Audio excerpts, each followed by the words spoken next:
సంగారెడ్డి జిల్లా జహీరాబాద్ నిమ్స్ ఆఫీసులో ఏసీబీ అధికారులు దాడులు నిర్వహించారు. ఆ బ్రేకింగ్ న్యూస్ చూస్తున్నాం.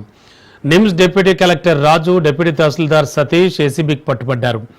భూసేకరణ పరిహారం చెక్కులు ఇచ్చేందుకు 65,000 రూపాయల లంచం తీసుకుంటూ అడ్డంగా దొరికిపోయారు. డ్రైవర్ వద్ద నగదు స్వాధీనం చేసుకున్న ఏసీబీ అధికారులు విచారణ జరుపుతున్నారు.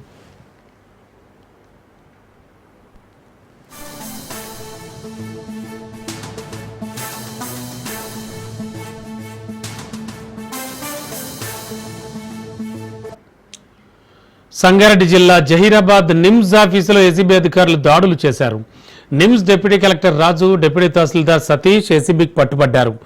భూసేకరణ పరిహారం చెక్కులు ఇచ్చేందుకు 65,000 రూపాయల లంచం తీసుకుంటూ అడ్డంగా దొరికిపోయారు. వాళ్ళు డ్రైవర్ వద్ద నగదు స్వాధీనం చేసుకున్న ఏసీబీ అధికారులు విచారణ జరుపుతూ ఉన్నారు.